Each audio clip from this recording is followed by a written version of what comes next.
Okay, so let's just hop right into the conversation, Tokido. I want to understand, as I've been asking everybody, your upbringing in Japan. I want to understand the culture in Japan around the time when you started wanting to compete.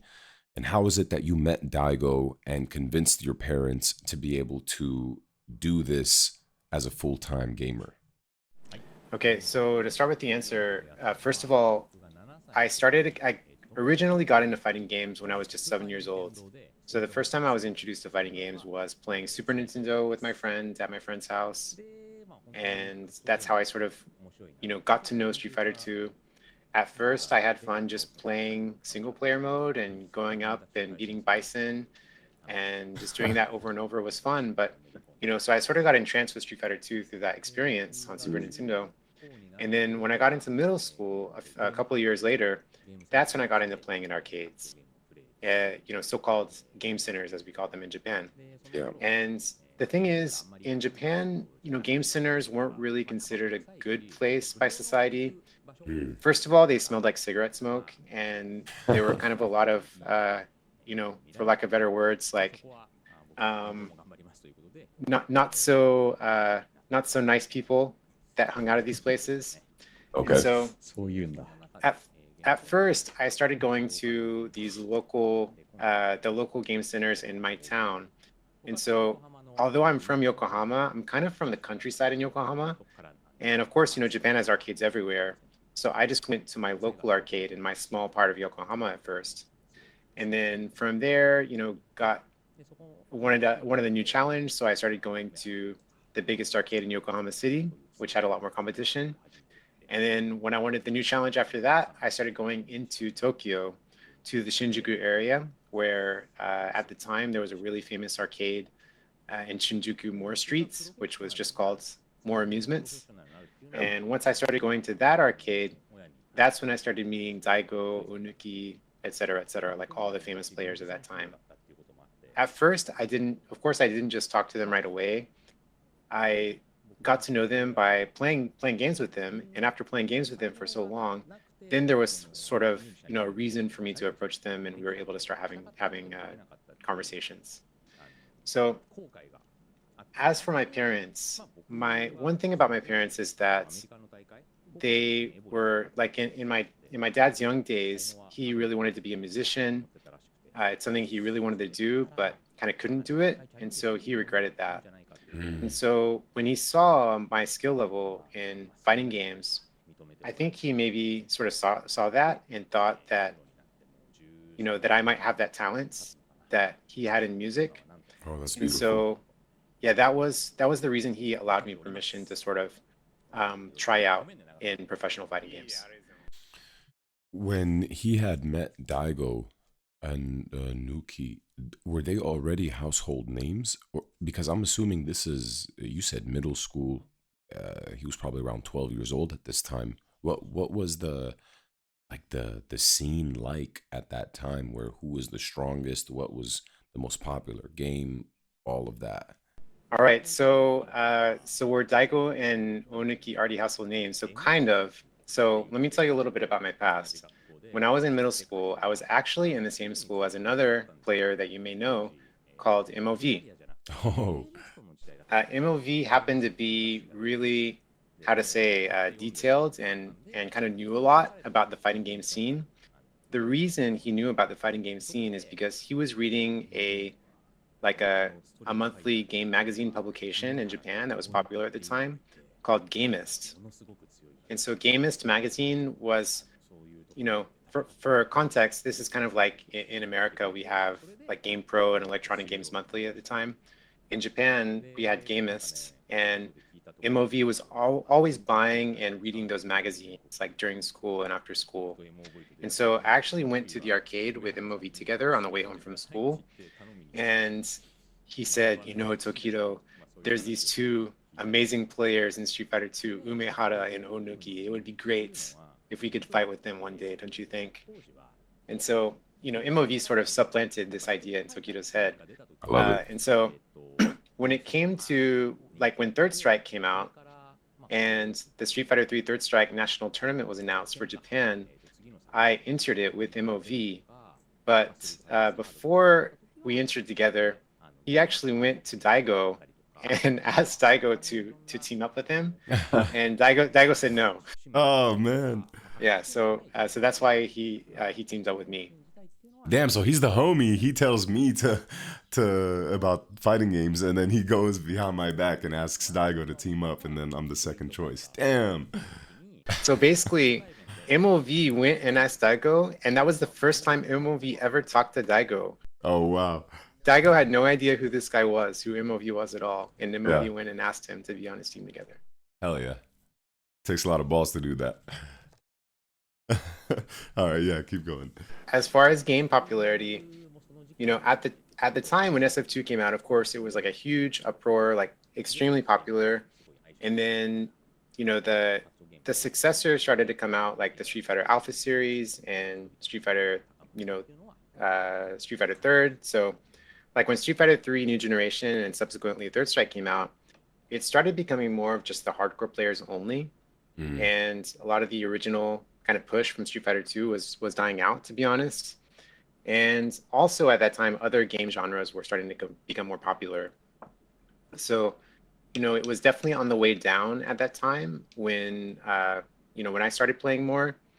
But then Street Fighter 4 came out, and when Street Fighter 4 came out, of course, that was really popular again. And it was also right around the time that streaming was getting popular. And of course, Yeah. fighting games and streaming are just like naturally good together. And Yeah. so from there, that's when sort of these so-called famous players or well-known players started to get more and more well-known. So I want to talk about the different eras of competition. My question to Tokido is, you've been competing for over 20 years. What do you think about the different eras where games were harder but less competition? You've been vocal about how hard it is to win now. So what does that mean for the top player to stay consistent? So first of all, just to talk about the difficulty of the games, Yes. yes, I do believe the older games were more difficult. Street Fighter 2 was actually quite simple, but the developers, in order to make Street Fighter 2 more interesting to the people that really like Street Fighter 2, they ended up making the games really difficult. And so I do believe that those older games that came after SF2 were more difficult. What way you're saying that the developers on purpose made it more difficult to make it more interesting? Why is that? Why making it more difficult does it make it more interesting? Especially for Street Fighter 2. I want to actually ask that about each era, but yeah, that's very interesting answer there. Basically, I think the reason that they would make the game more difficult to make the players more interesting back then is because the players were probably starting to get bored of Street Fighter 2 because it was such a simple game. And so I think that the developers basically will make the difficulty higher to sort of please those players, to give them more things to do, more things to think about, Mm. higher execution barrier, etc.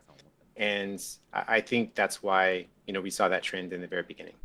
Ah, So just to add on something else there, I don't think it's that well. So because there was such a large number of base players from Street Fighter 2, I don't think the developers were thinking about how can we introduce new players, right?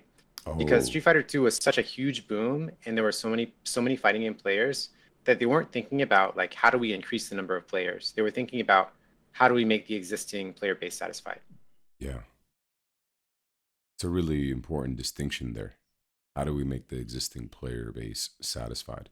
Okay, so then if he can continue with the um as the years went down, obviously developers have been very vocal about making the games more accessible for players. How it's affected Tokido and how he feels knowing that the games are easier now and he could potentially lose easier as he competes. So you're right that games are definitely a little bit it is a little bit easier to lose these days. I would say that match per match, like from Street Fighter 4 to Street Fighter 5, especially just thinking about it in a first to one type scenario, Yeah, Street Fighter 4 and 5 got harder to win at more consistently, yeah, and Street Fighter 6 is also very hard to be consistent in. But the way I think about it is, since I'm a competitive player and I'm a professional player, my goal is just to get better little by little and learn, little tricks one at a time.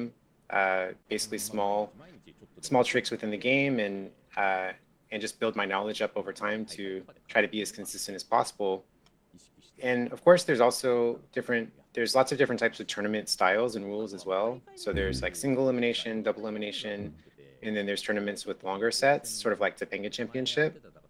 And so if it's a tournament like Topanga Championship where the sets are longer, it's also really easy for me to accept the results. But anyway, I just think about how to, I always think about how to win in tournaments, and how to be consistent, and yeah, just get better a little bit every day at a time. When it comes to the uh, sets in tournaments, like the first to one, first to two, first to three, I know that the Japanese are accustomed to a first to one type of setting. How does he personally feel about the debate between first to two, first to three? Because a lot of players are being more vocal lately, including myself for a while now, about wanting first to threes, at least a first to three, in order to make us feel a bit more comfortable. What is his mindset going into a first to two or a first to three, and how does he feel about wanting a first to two or a first to three? What would be nice for him? As far as my mindset, when it comes to an FT2 or an FT3, the thing I like about FT3 is that I can learn more about the opponent's style and then basically like play adjusting to my opponent's style. And of course, I think that overall, the longer a set is, the easier it is for a tournament player to accept the result of that. But if you ask me overall, which I think is a better set for tournaments, I would have to say that FT2 is probably better. The reason I say that is because if it's a FT3, then a lot of players are going to think, well, I definitely can't beat this, really strong player. And as a result of that, I believe that less players will actually play and less players will want to enter tournaments. Wow. So overall, I think FT2 is the best choice for the community. That having been said, of course, there's still other events and tournaments with longer sets and opportunities to play longer. Of course, there was Red Bull Kumite, which was a FT5, and of course, I didn't do that well at the first Red Bull Kumite, or the most recent one. Yeah. But yeah, so that's if I had to say, if I'm forced to say, I would say FT2.